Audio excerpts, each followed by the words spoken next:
Many thanks for your comments again. Stephen Farthing says, beyond the three pledges I've quoted, I believe that the 6 pledges of Starmer's are just as meaningless as Sunak's 5 pledges. Cosmeticism should be actively discounted. I entirely agree with you, Stephen. This 6 pledges, this inflation to try and outdo Starmer, try and outdo Sunak is absurd. What Starmer should do is make a point that we can only remember 3 pledges at the very most, and ideally it should all be boiled down into one. A simple message is a better message.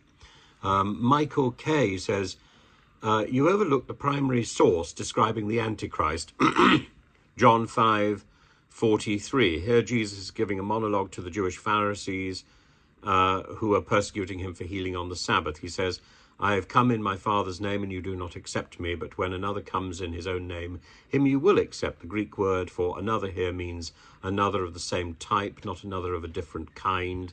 The clear meaning is that the Jews will accept another Jewish Messiah instead of him. No, this isn't true, I'm afraid, Michael. The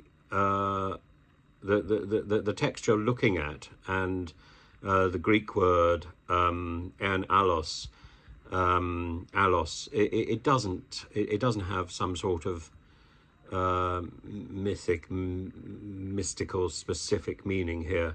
If you look at the whole text, ego eli lutha ento onomatito patrosmu, ke u lambanete me, and allos elthi, that's the bit you're referring to, ento onomatito idio ekinon limpsesti.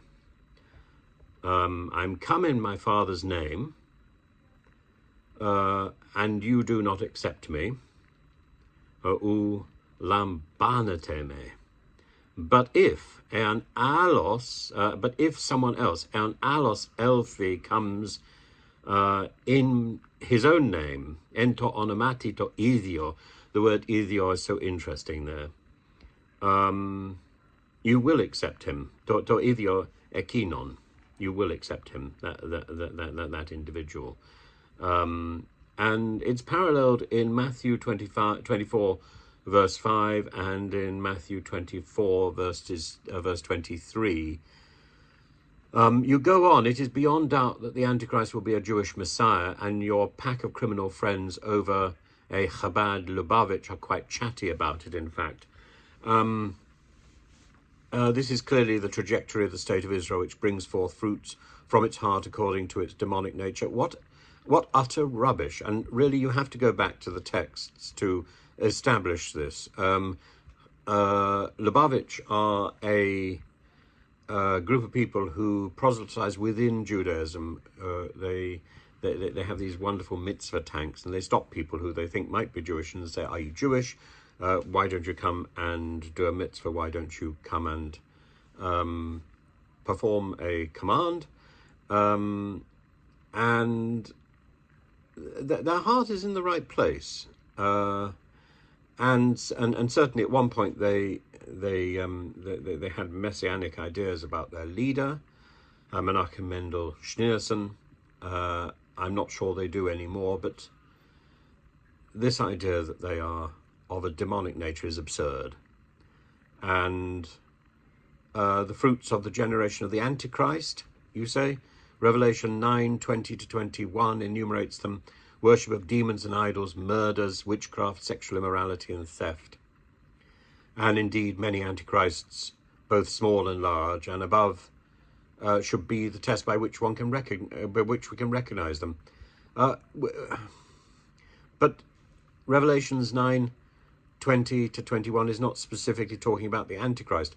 And if King Charles is found guilty of a plurality of or all of the above offences against God and man, then he is an Antichrist. But since he is not the Jewish Messiah recognized by the state of Israel as their king, the state of Israel doesn't recognize a Messiah. He cannot categorically be called the Antichrist. This is such piffle, really, and I'm so sorry to be so dismissive of somebody who's taken so much time to write this down.